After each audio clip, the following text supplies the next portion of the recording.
Bismillahirrahmanirrahim. Assalamualaikum warahmatullahi wabarakatuh.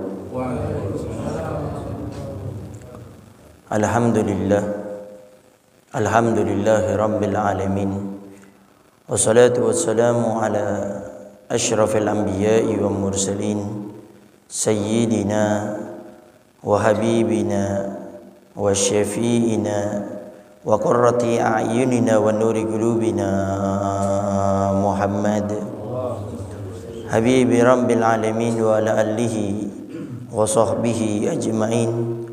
Allahumma salli wa sallim ala sayyidina Muhammad tibbil qulub wa dawaiha wa afiyatil abdani wa shifaiha wa nuril absari wa diyaiha wa qutil arwah wa gidaiha wa ala alihi wa sahbihi wa sallim.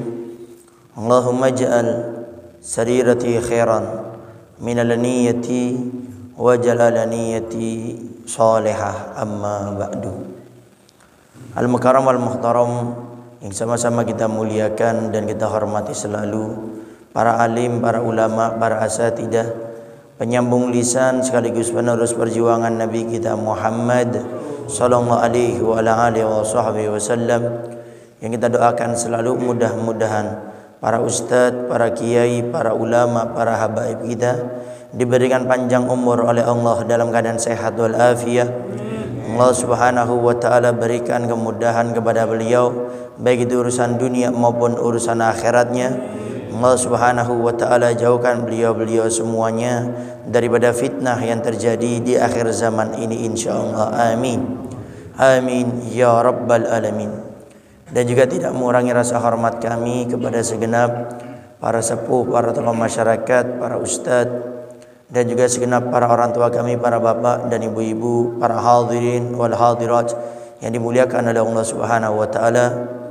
Alhamdulillah, pada subuh kali ini kita masih dipilih oleh Allah Subhanahu wa taala, dimudahkan oleh Allah Subhanahu wa taala untuk bisa melaksanakan sholat subuh berjamaah.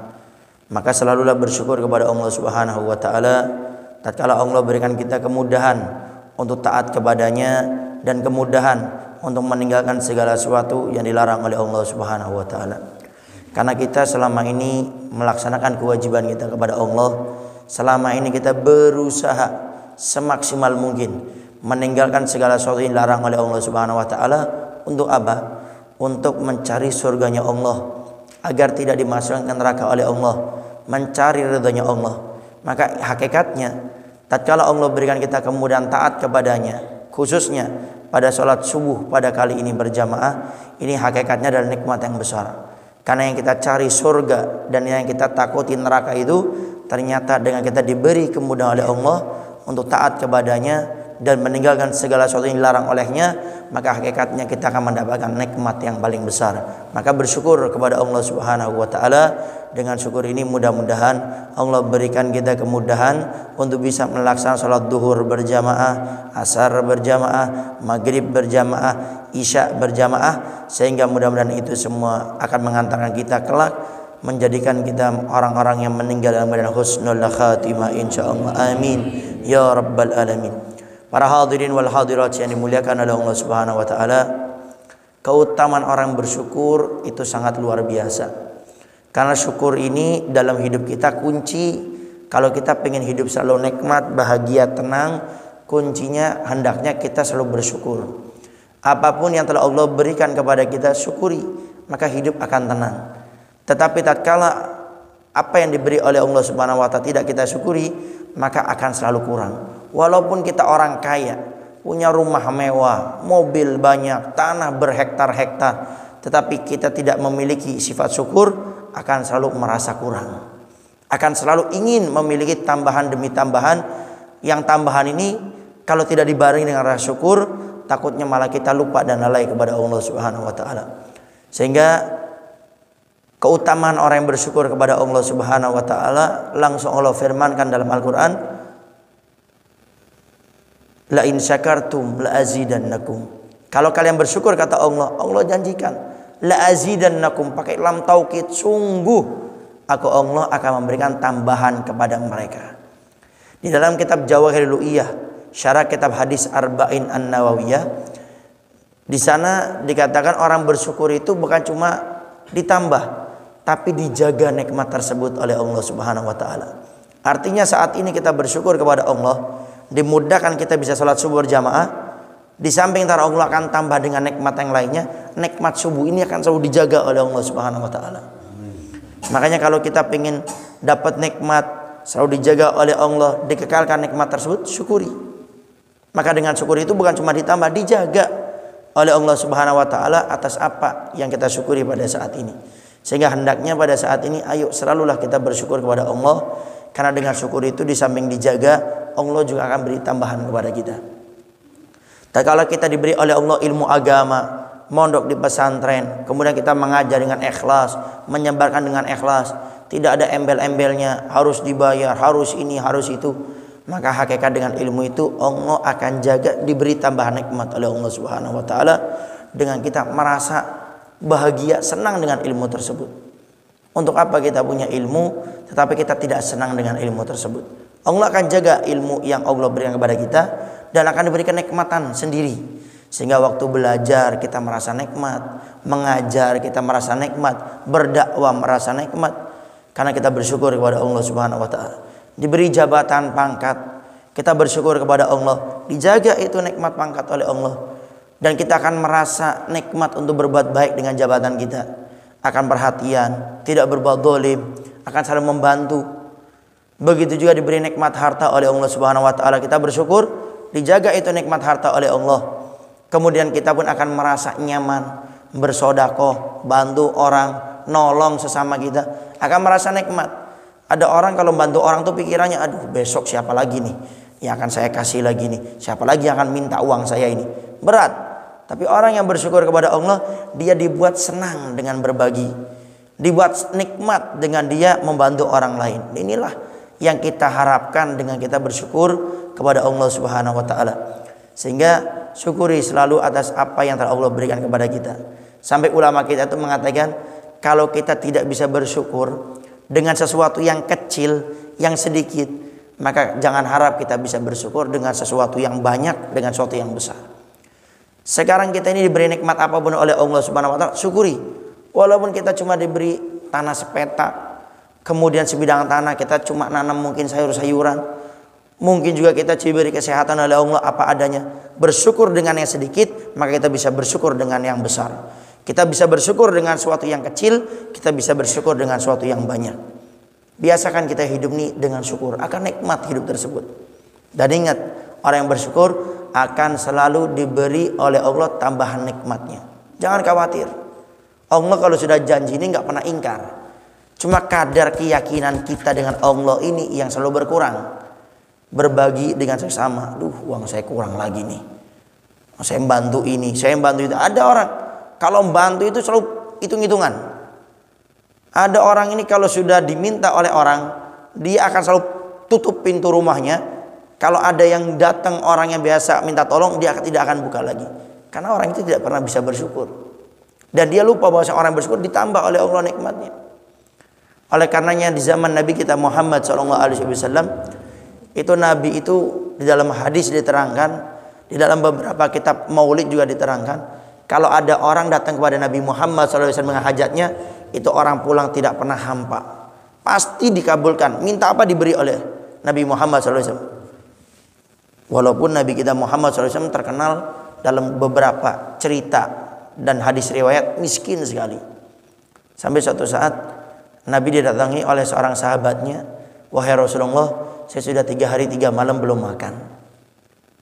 Lalu Nabi tanya, waktu itu di rumah Sayyidah Aisyah, ya Aisyah, ada apa di rumah kita? Demi Allah wahai Rasulullah, di rumah kita 1 biji kurma aja tidak ada wahai Rasulullah.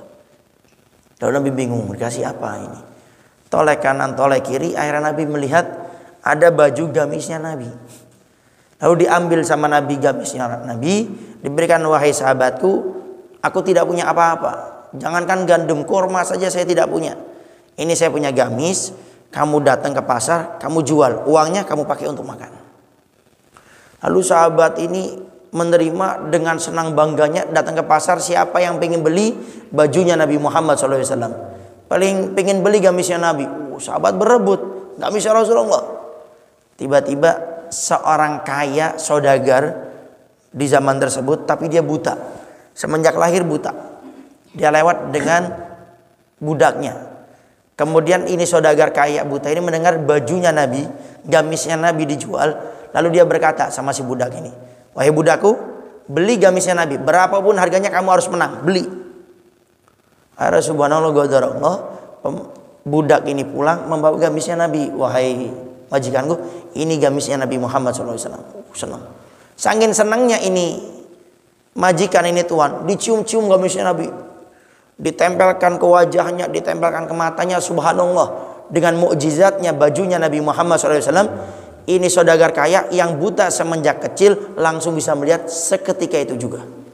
Senang luar biasa, ya Allah bisa melihat. Saking senangnya budaknya yang tadi itu bisa mendapatkan gamisnya Nabi, langsung dikatakan, wahai budakku, anta hurun liwajhillah, kamu saya merdekakan. Dimerdekakan. Saking senangnya ini orang kaya, ini majikan ini datang ke rumahnya Nabi sendiri. Wahai Rasulullah, ini gamismu aku kembalikan. Aku bersyukur dengan berkah gamismu wahai Rasul. Mata ini yang sudah buta semenjak kecil sekarang bisa melihat lagi. Aku kembalikan kepada engkau wahai Rasulullah SAW. Lalu Nabi tiba-tiba tersenyum. Kemudian Nabi berkata kepada istrinya Sayyidah Aisyah, ya Aisyah, lihat, kalau kita bersyukur atas apa yang Allah berikan kepada kita, walaupun kita nggak punya apa-apa, kita bersyukur dengan apa yang ada. Kita membantu orang lain. Coba lihat, gamis yang saya berikan bisa memperdekakan seorang budak. Jadi ini si majikan cerita kepada Nabi. Budak tadi dimerdekakan gara-gara gamis kita. Kemudian ini orang yang sakit, buta semenjak kecil menjadi sembuh. Ternyata ini gamis kembali lagi kepada kita. Karena Allah tidak akan ingkar janji, orang yang membantu orang lain minimal akan diganti 10 pahala oleh Allah Subhanahu wa taala, bahkan sampai 700 kali lipat, bahkan sampai lipat-lipat ganda, tidak ada yang tahu kecuali Allah Subhanahu wa taala. Dari cerita ini bagaimana kita bisa mengambil pelajaran kalau orang bersyukur itu akan diberi tambahan nikmat oleh Allah, dijaga nikmatnya oleh Allah. Dengan baju Nabi yang Nabi tidak punya apa-apa bisa memperdekakan seorang budak, menyembuhkan seseorang, dan kembali lagi gamis itu kepada Nabi Muhammad SAW. Oleh karenanya mari pada saat ini biasakan kita bersyukur dengan apa yang telah Allah berikan kepada kita. Jangan nunggu syukur kalau kita jadi kaya. Jangan nunggu syukur sampai kita harus menjadi seorang yang punya ilmu agama. Jangan kita menjadi orang yang bersyukur dengan kita sudah punya pangkat. Mulai sekarang ini kita pulang ke tempat kita masing-masing, syukuri apa yang ada. Kita punya ilmu sedikit, sebarkan. Itu tanda kita bersyukur kepada Allah. Kita punya harta walaupun sedikit, bisa berbagi dengan sama, walaupun cuma 500.000 perak. Kemudian kita punya apapun, bersyukur. Karena dengan syukur itu akan dijaga dan diberi tambahan nikmat oleh Allah Subhanahu wa taala. Dan orang yang bersyukur, dia tidak akan hidupnya sengsara. Dengan keterbatasan dia memiliki apapun, tapi dengan syukur hidupnya akan bahagia, tenang, karena akan dijaga nikmatnya oleh Allah dan diberi tambahan nikmat oleh Allah Subhanahu wa taala. Awali dengan syukur yang kecil, kita akan bisa mensyukuri dengan sesuatu yang besar. Para hadirin wa hadirat yang dimuliakan oleh Allah Subhanahu wa taala, mungkin itu saja yang bisa Al-Bagir sampaikan. Kurang lebihnya Al-Bagir minta maaf. Mudah-mudahan Allah Subhanahu wa taala selalu menjadikan kita hamba-hambanya yang selalu bersyukur atas apa yang telah Allah berikan kepada kita, dan mudah-mudahan dengan syukur tersebut Allah jaga, Allah berikan tambahan nikmat kepada kita sehingga kita kelak dengan syukur tersebut menjadi orang yang mulia di dunia sampai di akhirat insyaallah. Amin. Amin ya rabbal alamin. Itu saja yang bisa Al-Bagir sampaikan. Kurang lebihnya Al-Bagir minta maaf dan mohon doanya selalu akhirul kalam. Assalamualaikum warahmatullahi wabarakatuh.